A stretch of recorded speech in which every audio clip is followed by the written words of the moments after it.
Comfort time with Aunty Yunike, where we observe miracles, that miracles happen to us, or where we just participate in the miracles.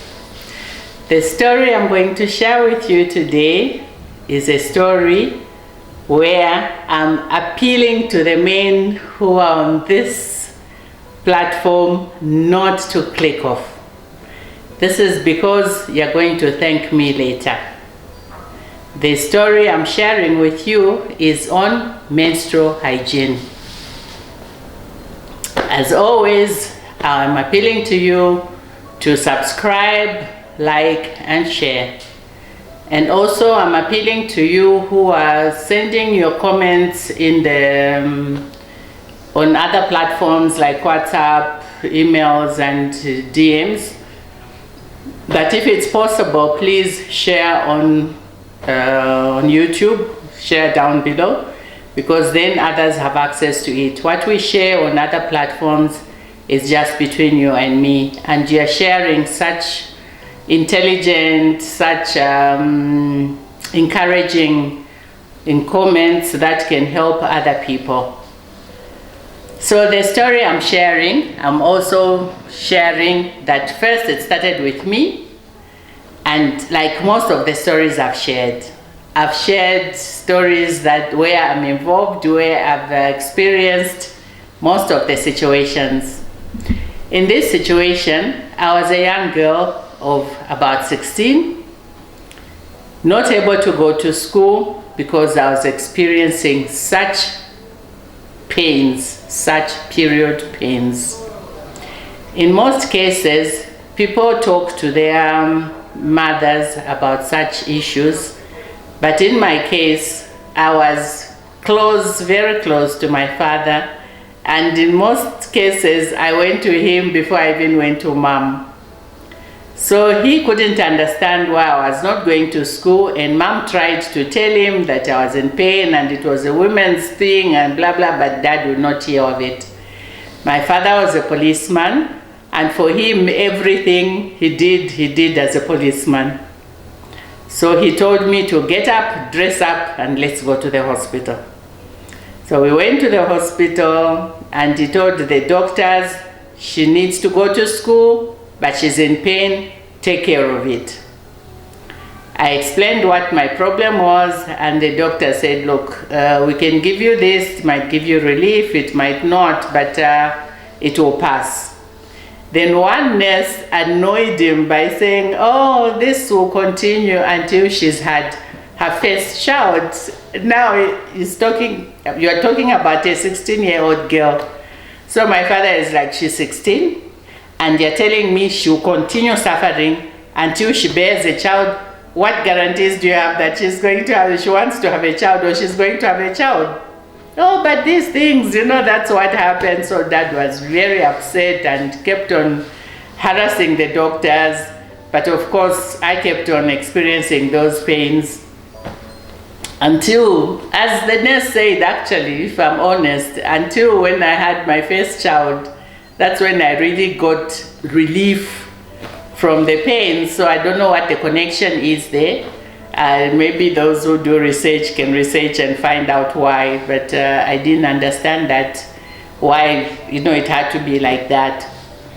So I discovered later that one of the things that cause a lot of problems for women and girls is the inferior sanitary towels.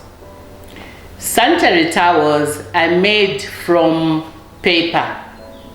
So they get all types of paper. They get cardboard, they get newspapers, whatever paper they can get their hands on.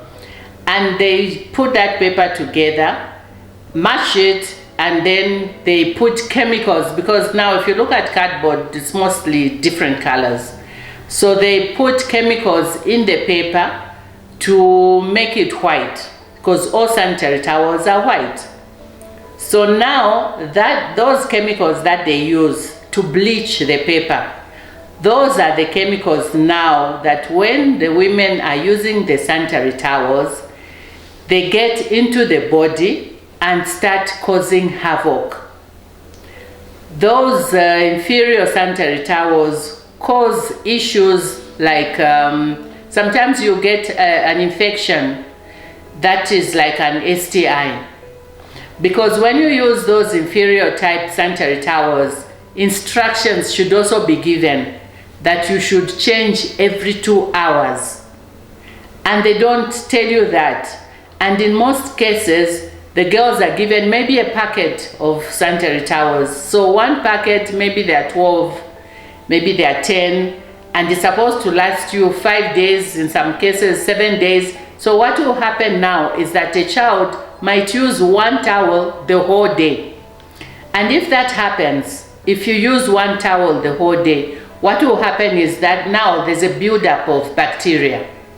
So now that bacteria, when it builds up, can kill you.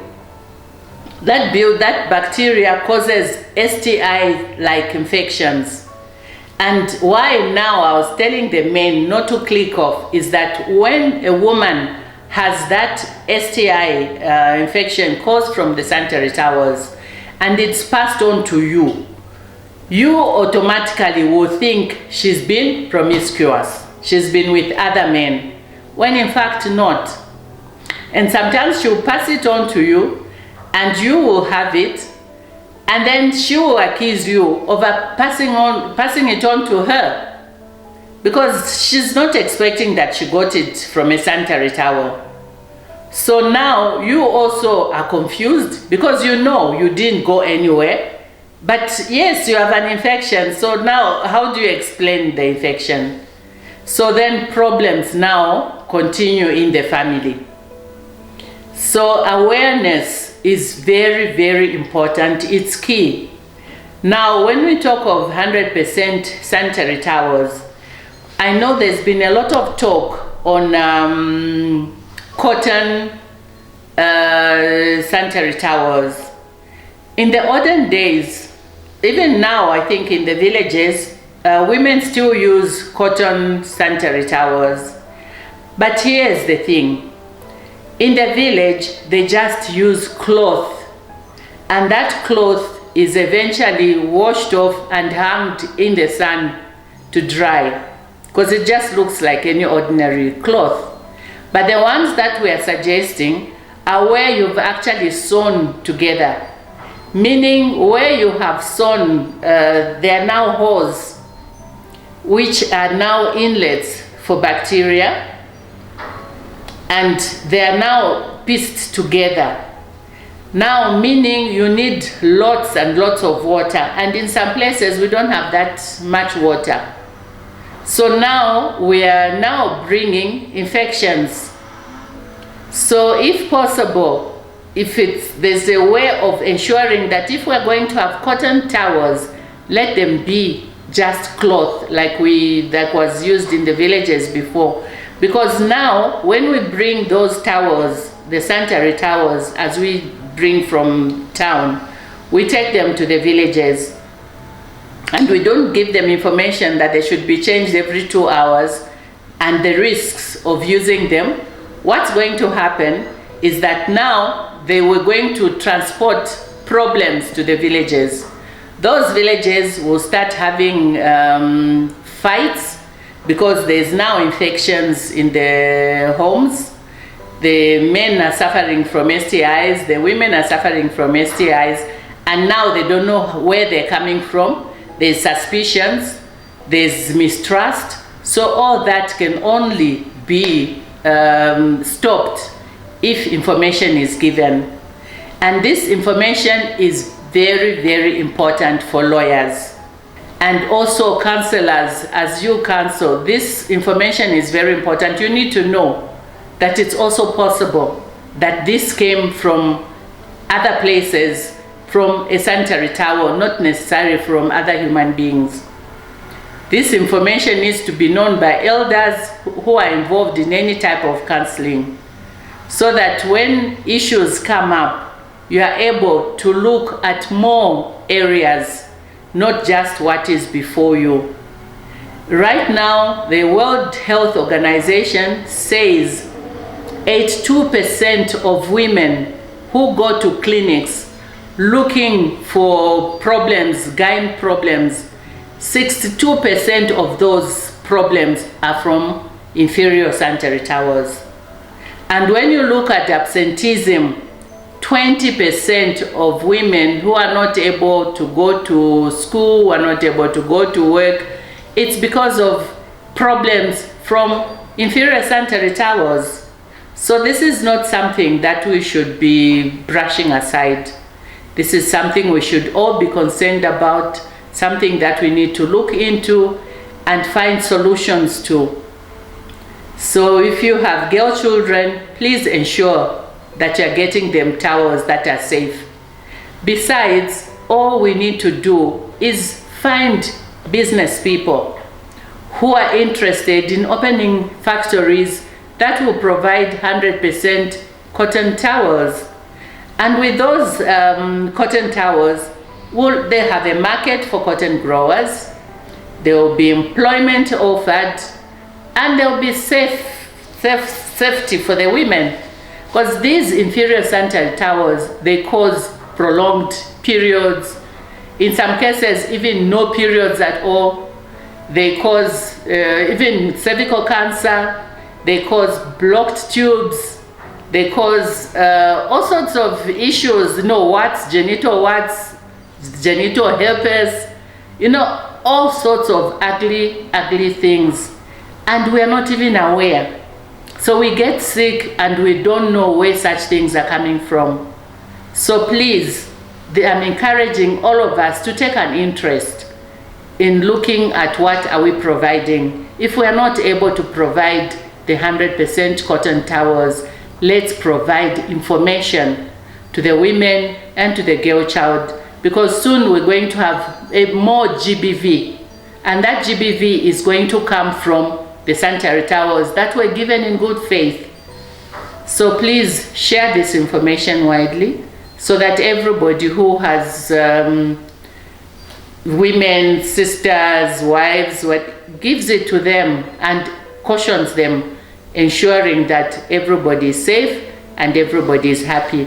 We have enough problems in the world without allowing ourselves to have problems that we can take care of easily.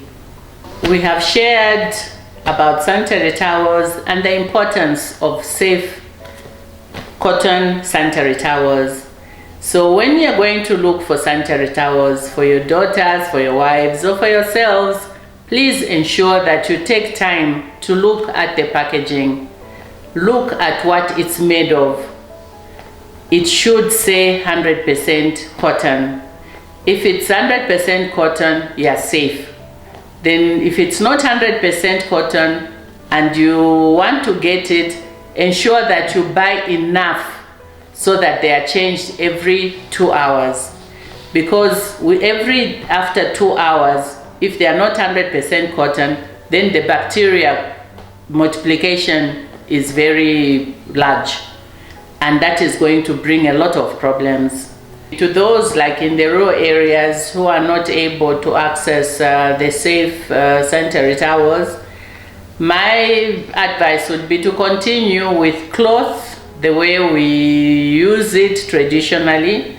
It's safer because you are able to wash it and dry it in sunlight, and therefore there's no bacteria, as opposed to one which has been sewn together, which you are going to have to hide because it's very obvious what it is.